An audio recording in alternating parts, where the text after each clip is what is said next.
Hello students, हमारे last lecture में हमने experimental study of photo electric effect के बारे में पढ़ा था, जिसमें जो कंक्लूजन था वो मैं आपको याद करा दूं। उसमें हमने ये चीज़ पढ़ी कि जो स्टॉपिंग पोटेंशियल है, स्टॉपिंग पोटेंशियल आपको याद होगा कि जो मिनिमम नेगेटिव पोटेंशियल पर जो इलेक्ट्रॉन्स थे वो कैथोड से निकलकर एनोड तक आ रहे थे, या फिर बोल सकते हैं आप एमीटर से निकलकर कहाँ पर जा रहे थे, कलेक्टर तक जा रहे थे। तो वो इलेक्ट्रॉन्स नहीं पहुँच पा रहे थे जिस मिनिमम नेगेटिव पोटेंशियल पर, जिससे करंट जो था, करंट जो फ्लो होना बंद हो गया, मतलब करंट विल बी जीरो। तो वो जो पोटेंशियल था that is called stopping potential. और वो कंडीशन में हमारे जो मैक्सिमम काइनेटिक एनर्जी वाले जो इलेक्ट्रॉन्स थे उनकी काइनेटिक एनर्जी हमने डिफाइन की, दैट इज के मैक्सिमम इक्वल्स टू, हमने लिखा था EV0। ओके, एक चीज़ ये थी। और हमने ये भी पढ़ा हमारे पूरे एक्सपेरिमेंट में कि जैसे जैसे आप जो लाइट जो इंसिडेंट कर रहे हो, अगर उसकी फ्रीक्वेंसी चेंज होगी तो स्टॉपिंग पोटेंशियल भी चेंज होगा। क्यों? क्योंकि अगर आप फ्रीक्वेंसी चेंज करते हो तो आपके इलेक्ट्रॉन्स को अलग अलग एनर्जी मिलती है।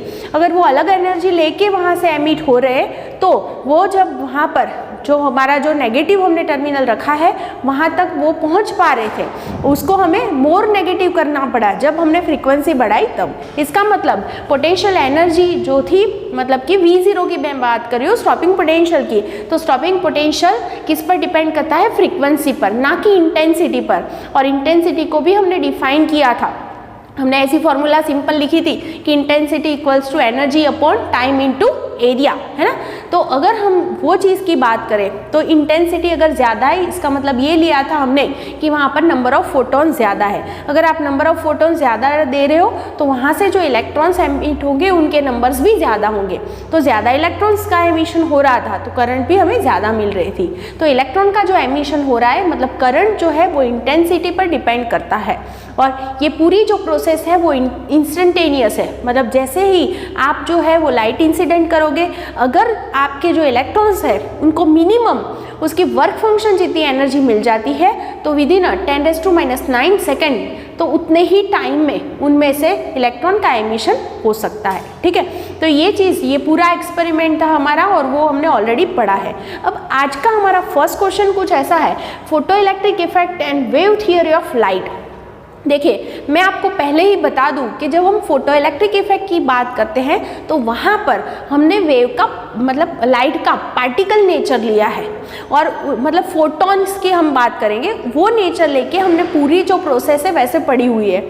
और हम यहाँ पर बोल सकते हैं कि पहले के टाइम में जब ये फोटो इलेक्ट्रिक इफेक्ट की जब बातें हो रही थी, तब जो लाइट है उसके वेव नेचर के अकॉर्डिंग बहुत सारी फिनोमिना थी जो हम बहुत ही इजीली एक्सप्लेन कर पा रहे थे। जैसे आपको पता होगा डिफ्रेंसिएशन है ना, फिर रिफ्लेक्शन, और बहुत सारी ऐसी फिनोमिना थी, तो इंटरफेरेंस। तो ये फिनोमिना को एक्सप्लेन करने के लिए लाइट का जो वेव फॉर्म है वो हमें बहुत ही हेल्प कर रहा था। ठीक है, तो अगर वो चीज़ अगर सही है कि लाइट का जो फॉर्म है वो वेव फॉर्म है, तो हमें अगर फोटो इलेक्ट्रिक इफेक्ट को भी समझाना है तो क्या हम वही चीज़ से समझा सकते हैं? तो ये हमारा आज का क्वेश्चन है। और मैं अभी से आपको बता दूं कि जो लाइट का जो वेव फॉर्म है वो फोटो इलेक्ट्रिक इफेक्ट को समझाने में फेल हो गया।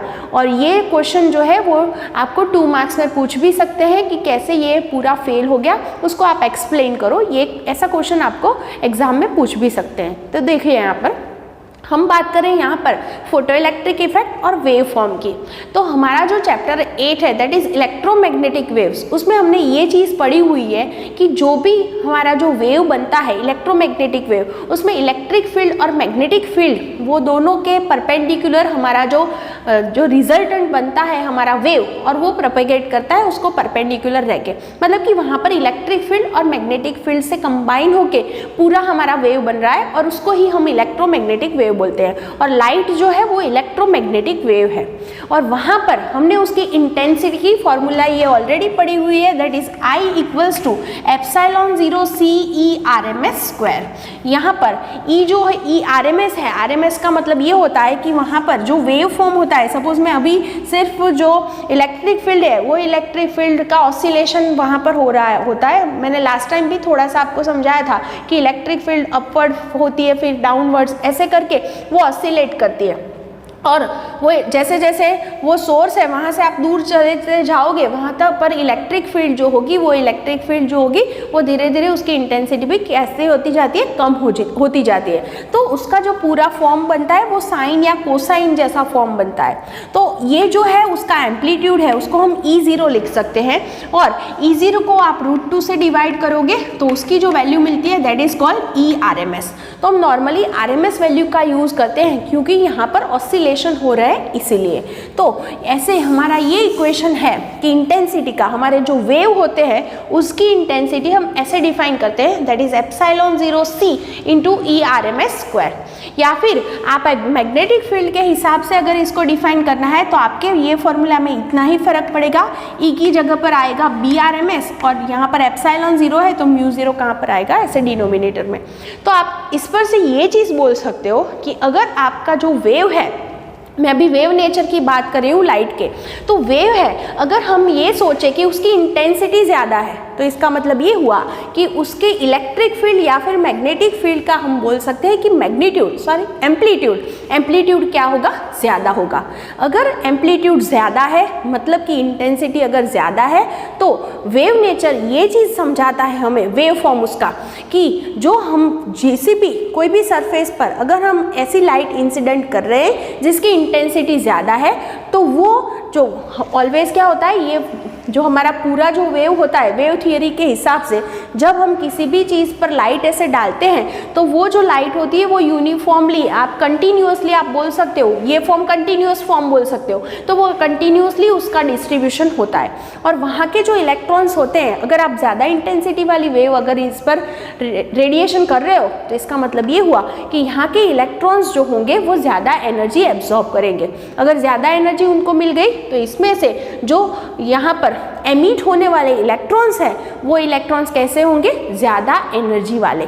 इसका मतलब सिंपल यही हुआ कि ये जो वेव थियरी है वो ये चीज़ हमें समझाती है कि अगर आपने ज़्यादा इंटेंसिटी वाली अगर आपने लाइट डाली है, इसका मतलब उसमें इलेक्ट्रिक फील्ड और मैग्नेटिक फील्ड जो होते हैं उनका एम्पलीट्यूड भी ज़्यादा होगा और उसकी वजह से जब यहाँ पर हम लाइट इंसिडेंट कर रहे हैं तो हमारे इलेक्ट्रॉन्स को जो एनर्जी मिलती है वो भी ज़्यादा मिलती है। अगर उनको एनर्जी ज़्यादा मिलेगी तो वो ज़्यादा एनर्जी के साथ जो है वो एमिट होंगे, मतलब कि इलेक्ट्रॉन्स की काइनेटिक एनर्जी इंटेंसिटी पर डिपेंड करती है ना कि फ्रीक्वेंसी पर। और आपको याद होगा कि फोटो इलेक्ट्रिक इफेक्ट में हमने ये पढ़ा था कि जो वहाँ से एमिट होने वाले इलेक्ट्रॉन है उनकी जो काइनेटिक एनर्जी है वो सिंपल किस पर डिपेंड करती है, फ्रीक्वेंसी पर, ना कि इंटेंसिटी पर। आपको उसकी जो ग्राफ थी वो भी ग्राफ याद होगी, यहाँ पर हमने ले लिया था स्टॉपिंग पोटेंशियल और यहाँ पर हमने ले ली थी करंट। तो सपोज मैंने 𝜈1 फ्रीक्वेंसी अगर रखी है और उसकी इंटेंसिटी मैंने I1 रखी है तो ये जो ग्राफ हमारा जो मिल रहा था वो कुछ हमें ऐसे मिल रहा था, है ना, फॉर 𝜈1 और इंटेंसिटी I1। फिर क्या हो रहा था, अगर मैंने ये स्टॉपिंग पोटेंशियल V01 था, फिर V02, है ना, 𝜇2 इज ग्रेटर देन 𝜇1 ऐसे करके हमने लिया था। तो इसका मतलब ये हुआ स्टॉपिंग पोटेंशियल फ्रीक्वेंसी पर डिपेंड करता है। और हमने और एक फॉर्मूला ऐसे ली थी K maximum equals to EV0। So stopping potential, kinetic energy ये दोनों प्रपोर्शन में है। अगर ये फ्रीक्वेंसी पर डिपेंड करता है तो डायरेक्टली भी आप बोल सकते हो उसके हिसाब से कि फ्रीक्वेंसी पर ही काइनेटिक एनर्जी, जो एमिट होने वाले इलेक्ट्रॉन्स है उसकी काइनेटिक एनर्जी फ्रीक्वेंसी पर डिपेंड करेगी, ना कि इंटेंसिटी पर। तो ये दोनों चीज़ें अलग हो गई कि अगर हम वेव थियरी लेते हैं तो वो चीज़ हमें ये समझाता है कि जो एमिट होने वाले इलेक्ट्रॉन्स हैं उनकी काइनेटिक एनर्जी इंटेंसिटी पर डिपेंड करती है, ना कि फ्रीक्वेंसी पर। और ये क्या बताता है हमें कि एमिट होने वाले इलेक्ट्रॉन की काइनेटिक एनर्जी किस पर डिपेंड करती है, फ्रीक्वेंसी पर, ना कि इंटेंसिटी पर। तो ये दोनों चीज़ें अलग हो गई, ठीक है। सेकेंड थिंग, यहाँ पर हम बोल सकते हैं, हमने पहले भी बताया था कि आप जो यहाँ से जो लाइट इंसिडेंट कर रहे हो, फोटो इलेक्ट्रिक इफेक्ट में हमने ये समझा था कि जो लाइट जो आप यहाँ पर जो फोटो इलेक्ट्रिक इफेक्ट के लिए यूज़ कर रहे हो, किसी भी मेटल पर आप जब रेडिएशन करते हो तो उसकी फ्रीक्वेंसी कैसी होनी चाहिए, थ्रेशोल्ड फ्रीक्वेंसी जितनी या फिर ज़्यादा। तो ये चीज़ इम्पॉर्टेंट है क्यों? थ्रेशोल्ड फ्रीक्वेंसी जितनी होनी चाहिए तो ही आपके इलेक्ट्रॉन्स को एटलीस्ट वर्क फंक्शन जितनी एनर्जी मिलेगी, तो ही उनका एमिशन होगा। ये चीज़ हमने कहाँ पर पढ़ी थी? हमारी फोटो इलेक्ट्रिक इफेक्ट में। लेकिन जब हम वेव थियोरी की बात करते हैं तो उसमें ये चीज़ नहीं है। वहाँ पर आपने देखा कि इनफ अगर उसकी इंटेंसिटी होगी तो उसमें से इलेक्ट्रॉन का एमिशन होगा। ये चीज़ कौन समझा रहा है हमें? Wave theory. लेकिन हमने ये चीज़ पढ़ी थी कि भले ही इंटेंसिटी कम है, लेकिन अगर फ्रीक्वेंसी सफिशिएंट हो गई तो उसमें से इलेक्ट्रॉन का एमिशन पॉसिबल है। मैंने ऐसा आपको एग्जांपल दिया था, I = सपोज 1h न्यू है, मतलब एक ही फोटोन है उसमें, लेकिन ये न्यू कैसा है? ग्रेटर देन और इक्वल टू न्यू 0, तो एटलीस्ट 1 इलेक्ट्रॉन का एमिशन होगा ही। मतलब कि वहाँ पर आप बोल सकते हो कि इलेक्ट्रॉन का एमिशन पॉसिबल है अगर इंटेंसिटी कम है फिर भी। लेकिन ये चीज़ हमें क्या बताता है? हमारी वेव थियरी क्या दिखाती है कि इंटेंसिटी कम हो गई तो इलेक्ट्रॉन का एमिशन नहीं भी हो सकता, और इंटेंसिटी जो है वो इंटेंसिटी अगर ज़्यादा है तो इलेक्ट्रॉन का एमिशन पॉसिबल है। ऐसे भी आप बोल सकते हो। सेकेंड थिंग कि हमने ये भी पढ़ा कि ये पूरी प्रोसेस जो है फोटो इलेक्ट्रिक इफेक्ट है वो इंस्टेंटेनियस है, विद इन 10⁻⁹ सेकेंड में उसका एमिशन हो सकता है। लेकिन ये हमारी वेव थियरी क्या समझाती है कि यहाँ पर आप जब लाइट इंसिडेंट कर रहे हो, अगर उसकी इंटेंसिटी कम है तो यहाँ के जो इलेक्ट्रॉन्स होंगे वो क्या करेंगे? धीरे धीरे वो जो एनर्जी उसे मिल रही है उसको एब्जॉर्ब करते जाएंगे, और ऐसा होगा कि जब उनके पास वर्क फंक्शन जितनी एनर्जी अगर उनको मिल जाती है बाद में, तो फिर उनका एमिशन होगा। तो इसका मतलब ये हुआ कि उनको वो एनर्जी का कलेक्शन करने में पॉसिबल है। कुछ आवर्स भी लग सकते हैं या फिर कुछ ईयर्स भी लग सकते हैं, कुछ भी कितना भी टाइम लग सकता पॉसिबल है। लेकिन हमारी जो फोटो इलेक्ट्रिक इफेक्ट है वो हमें क्या समझाती है कि अगर इलेक्ट्रॉन को सफिशिएंट एनर्जी, मतलब वर्क फंक्शन जितनी एनर्जी अगर मिल जाती है तो उनका एमिशन हो जाएगा, वरना वो एमिशन नहीं होगा। लेकिन वेव थियरी उससे कुछ उल्टा ही हमें समझाती है कि वेव थियरी क्या बताती है कि यहाँ पर जो है आपके इलेक्ट्रॉन्स धीरे धीरे एनर्जी को एब्जॉर्ब करते जाएंगे, जब उनके पास वर्क फंक्शन जितनी एनर्जी हो जाएगी फिर उनका एमिशन होगा। तो इसके लिए कुछ घंटे, कुछ साल, कुछ भी कितना भी टाइम लग सकता है, उस पर ये डिपेंड नहीं करता।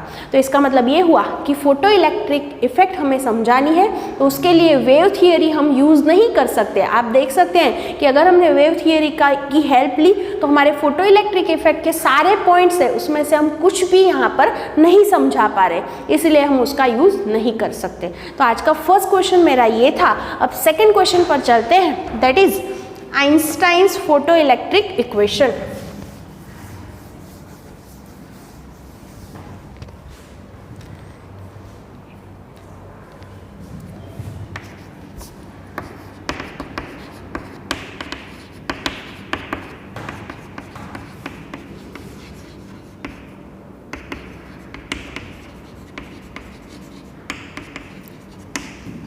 ओके, अब यहाँ पर एक चीज़ तो हो गई कि जो पूरी जो इफेक्ट थी that is photo electric effect, वो हम वेव थियरी से नहीं समझा सकते थे। तो तब आइंस्टाइन ने ये चीज़ की कि फोटो इलेक्ट्रिक इफेक्ट समझाने के लिए जो लाइट है उसका पार्टिकल नेचर उसने सोचा।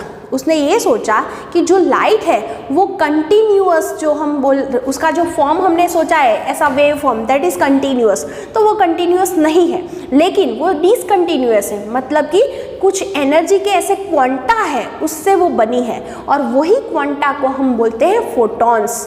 मतलब कि ये हो गया कि आपका पूरा जो लाइट का जो हम बोल सकते हैं, तो जो लाइट है वो ऐसे बहुत सारे क्वांटा से बनी है, और एक क्वांटा मतलब एक फोटॉन, उसकी एनर्जी को हम लिख सकते हैं h²। तो हमारी जो पूरी ऐसी जो कोई भी लाइट है तो उसका वेव अगर हम सोचे तो वो ऐसे n फोटॉन से बनी हुई है। तो उसने ऐसा एक फॉर्म सोचा। तो इसका मतलब ये हुआ कि जो इलेक्ट्रॉन्स होते हैं, जो हमारे मेटल के इलेक्ट्रॉन्स हैं, वो क्या कर रहे हैं, तो ऐसे फोटॉन्स को एब्जॉर्ब करते हैं। मतलब उनको जो इलेक्ट्रॉन्स जो होते हैं वो h² ऐसे एनर्जी को एब्जॉर्ब करते हैं, और वो एनर्जी उसने ये चीज़ हमें बताई कि अगर उनको मिल रही है जो एनर्जी, वो अगर जो हमारी वर्क फंक्शन जितनी एनर्जी हो गई, उसको अपने वर्क फंक्शन जितनी एनर्जी अगर उसको मिल जाती है तो वो इलेक्ट्रॉन का एमिशन हो सकता है, वरना वो इलेक्ट्रॉन एमिट नहीं होंगे। तो आइंस्टाइन की थियरी के हिसाब से उसने जो थी अपनी फोटोइलेक्ट्रिक इफेक्ट की थियरी समझाने के लिए उसने क्या चीज़ ली, फिर से एक बात मैं बता दूं कि उसने वेव फॉर्म नहीं लिया, वेव फॉर्म मतलब कंटिन्यूअस फॉर्म उसका नहीं लिया, लेकिन क्या बताया, लाइट जो है वैसे डिस्क्रीट बोल सकते हो आप कि ऐसे फोटॉन से डिस्क्रीट एनर्जी फॉर्म, मतलब उसको क्वांटा भी हम बोलते हैं, तो ऐसे फॉर्म से बनी हुई है और बहुत सारे ऐसे फोटॉन्स मिलके पूरा जो है वो लाइट क्या होती है, वो बन सकती है। ठीक है, तो यहाँ पर ये चीज़ की हमने यूज़ की है और उसके हिसाब से हम ये बोल सकते हैं कि अगर आपके पास आपने जो लाइट इंसिडेंट की है, सपोज उसकी जो फ्रीक्वेंसी है वो ग्रेटर देन और इक्वल टू μ0 है, इसका मतलब ये हुआ कि थ्रेशोल्ड फ्रीक्वेंसी जितनी या उससे ज़्यादा फ्रीक्वेंसी वाली जो है वो आपने वेव इंसिडेंट की है, उतनी लाइट आपने इंसिडेंट की है, तो वहाँ के इलेक्ट्रॉन्स क्या करेंगे, वो इलेक्ट्रॉन्स वहाँ से अपने पास जो वो यहाँ पर है और उनको क्या चाहिए, एटलीस्ट वर्क फंक्शन जितनी एनर्जी चाहिए, तो वो क्या करेंगे, वर्क फंक्शन जितनी एनर्जी को एब्जॉर्ब करेंगे और बाकी की एनर्जी लेके वो वहाँ से एमिट होंगे। तो जो इलेक्ट्रॉन्स एमिट होंगे उनकी काइनेटिक एनर्जी मैक्सिमम होगी, और वो कितनी होगी, तो आपने hν एनर्जी दी है उसमें से उसने खर्च कितनी कर दी, तो वर्क फंक्शन जितनी, और बाकी की उसके पास मैक्सिमम काइनेटिक एनर्जी बच गई।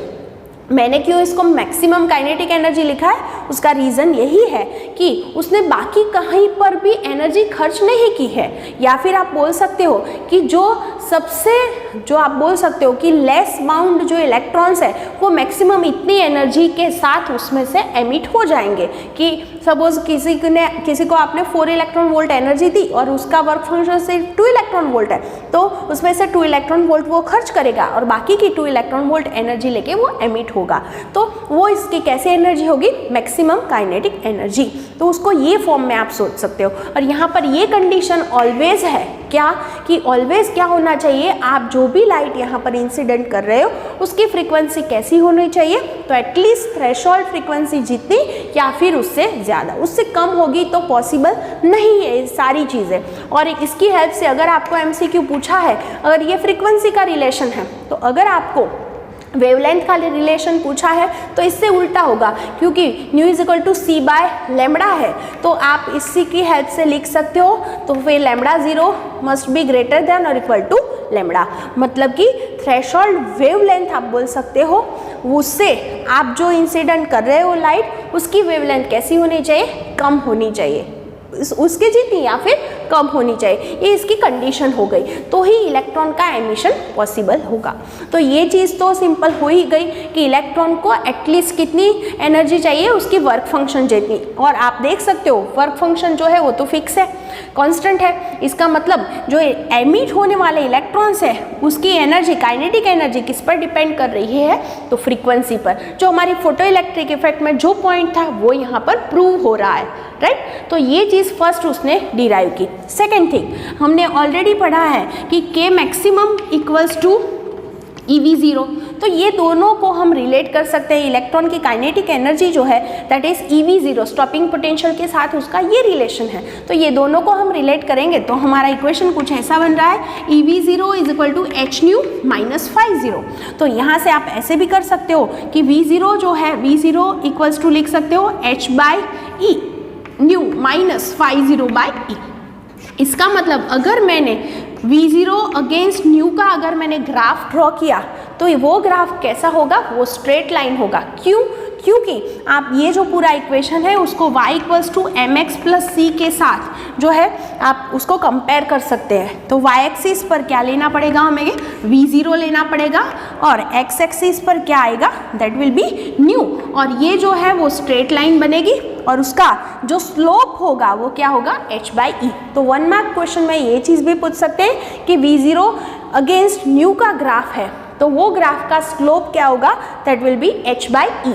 और अगर e को मैंने यहाँ पर लिखा होता मतलब ये वाला इक्वेशन। और अगर आपको पूछा है EV0 अगेंस्ट न्यू का ग्राफ है तो उसका स्लोप क्या आएगा, सिर्फ h। ओके, और वो ग्राफ यहाँ से स्टार्ट होगा, एटलीस्ट थ्रेशोल्ड फ्रीक्वेंसी जितनी फ्रीक्वेंसी तो आपको देनी ही पड़ेगी, तो ही वहाँ पर आपका ये फोटो इलेक्ट्रिक इफेक्ट स्टार्ट होगा। तो वहाँ पर स्टॉपिंग पोटेंशियल क्या होगा, 0 ही होगा। क्यों 0 होगा, मैं फिर से समझा दे रही हूँ। यहाँ पर न्यू 0 φ0 इज इक्वल टू, मैंने इक्वेशन लिखा h न्यू 0, राइट। अगर आपने फ्रीक्वेंसी कितनी दी है, न्यू 0 जितनी, तो आप कितनी है यहाँ पर दे रहे हो, न्यू इक्वल्स टू, अगर न्यू 0 है तो इलेक्ट्रॉन के पास कितनी काइनेटिक एनर्जी बच जाएगी, 0। मतलब कि आपने सिर्फ वर्क फंक्शन जितनी एनर्जी ही दी है तो वो इलेक्ट्रॉन 0 काइनेटिक एनर्जी लेके एमिट होंगे।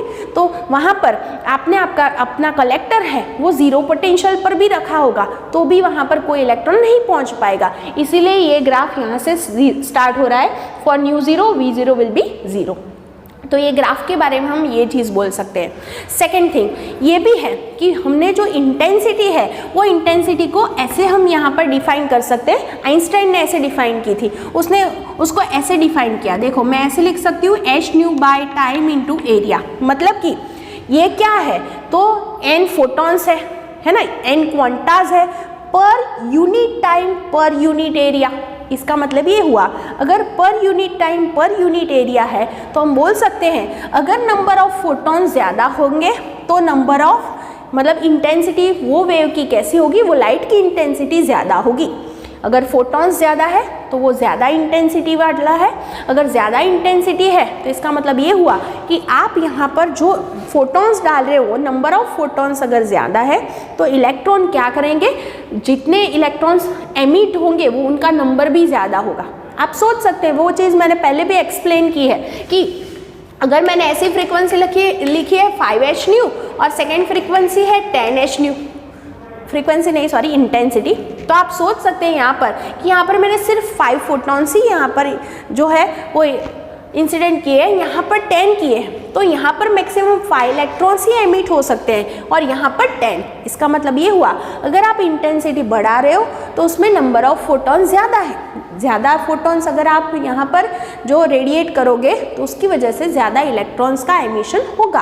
तो नंबर ऑफ इलेक्ट्रॉन्स अगर ज़्यादा एमिट होंगे तो करंट भी ज़्यादा मिलेगी। मतलब करंट फिर से हम बोल सकते हैं इंटेंसिटी पर डिपेंड करती है। ओके, तो ये चीज़ भी हमारी आइंस्टाइन की जो बात है उससे ये चीज़ भी हम एक्सप्लेन कर सकते हैं। और थर्ड बात कि ये पूरी प्रोसेस इंस्टेंटेनियस है, वो भी चीज़ ये आइंस्टाइन का इक्वेशन दिखा रहा है। क्यों? क्योंकि अगर उसको कितनी फ्रीक्वेंसी या फिर कितनी एनर्जी मिलनी चाहिए, एटलीस्ट उसकी वर्क फंक्शन जितनी, तो उसका एमिशन होगा, वरना नहीं होगा। इसका मतलब ये है कि अगर उसको सफिशिएंट एनर्जी मिल रही है तो वो इलेक्ट्रॉन्स जो है वो इंस्टेंटेनियस उसका क्या हो रहा है वहाँ पर एमिशन। तो ये पूरी बातें जो है हमें आइंस्टाइन की ये पूरी इक्वेशन से पता लगी। अब ये चीज़ ये हो गई कि मिलीकान जो थे उसको रॉन्ग प्रूव करना चाहते थे। वो चाहते थे कि इसने जो इक्वेशन दिया है आइंस्टाइन ने, this is called Einstein's equation, तो ये इक्वेशन गलत है, उसमें कुछ गलत है, ऐसा प्रूव करना चाहते थे। कौन प्रूव करना चाहता था? मिलीकान। तो उन्होंने अपने एक्सपेरिमेंट में क्या किया कि हमारी जो पूरी जो मेथड थी, वो पूरी ट्यूब थी, यहाँ पर उसने क्या किया, अलग अलग जो थे वो प्लेट्स लगा कर देखी। या फिर उसने ऐसे भी किया कि फर्स्ट सोडियम के लिए उसने पूरी प्रोसेस की, सोडियम के लिए उसने अलग अलग फ्रीक्वेंसी और उसके हिसाब से स्टॉपिंग पोटेंशियल जो थे वो उसने जो डिराइव किया पूरा एक्सपेरिमेंट, और उस पर से V0 अगेंस्ट न्यू का ग्राफ उसने ड्रॉ किया। ठीक है, तो वो ग्राफ उसको ऐसी स्ट्रेट लाइन मिली और स्ट्रेट लाइन लेके फिर उसने देखा कि अगर हम इसका स्लोप निकाल रहे हैं, इसका हमने स्लोप निकाल लिया, E की वैल्यू तब पता थी, तो मिलीकान को E की वैल्यू मतलब इलेक्ट्रॉन का चार्ज पता था, तो इसके हिसाब से उसे जो स्लोप मिला उसकी वैल्यू प्लैंक कांस्टेंट के नज़दीक की मिली। इसका मतलब ये हुआ, देखो आप यहाँ पर भी वही चीज़ है कि V0 अगेंस्ट न्यू का ग्राफ है तो उसका स्लोप है h/e, तो अगर E की वैल्यू पता है तो बाकी जो h की वैल्यू ये हमारे इक्वेशन से मिल रही है उतनी ही उसको अपने एक्सपेरिमेंट में, जो उसने एक्सपेरिमेंट लिया और V0 अगेंस्ट न्यू का ग्राफ लिया, तो उसमें अपने एक्सपेरिमेंट में उसे स्लोप अगर फाइंड किया है उसने, तो h/e की वैल्यू और उस पर से h की वैल्यू प्लैंक कांस्टेंट जितनी मिली, इससे ये प्रूव हो गया कि जो आइंस्टाइन की जो थियरी उसने जो फोटो इलेक्ट्रिक इफेक्ट के बारे में दी है वो सही है। तो ऐसे हम बोल सकते हैं कि आइंस्टाइन ने फोटो इलेक्ट्रिक इफेक्ट समझाने के लिए अपना जो इक्वेशन दिया, वो इक्वेशन से उसने पूरी जो बातें हैं, जो फोटो इलेक्ट्रिक इफेक्ट में जो जो चीज़ें थी, वो अपने ये इक्वेशन से वो समझा पाया। ओके, तो आज यहीं तक हम बात करते हैं। तो ये चीज़ अच्छे से टेक्स्ट बुक से एक बार पढ़ लेना, और वहाँ पर इंटेंसिटी को ऐसे डिफाइन किया है कि वो जो है ये ऐसे n फोटॉन्स ही है, कि एनर्जी ऑफ क्वांटा ही है per unit time per unit area. तो ऐसे हम इंटेंसिटी को डिफाइन कर सकते हैं, और जितनी इंटेंसिटी ज़्यादा है उतने उसमें नंबर ऑफ फोटॉन्स ज़्यादा होंगे, तो ज़्यादा फोटोन डालोगे तो ज़्यादा इलेक्ट्रॉन्स एमिट होंगे, तो करंट भी आपको ज़्यादा मिलेगी। ये पूरी बातें हैं वो अपने दिमाग में अच्छे से बिठा लेना, MCQ के लिए बहुत ही हेल्पफुल रहेगी। तो ये अच्छे से टेक्स्ट बुक से आप लोग पढ़ लेना।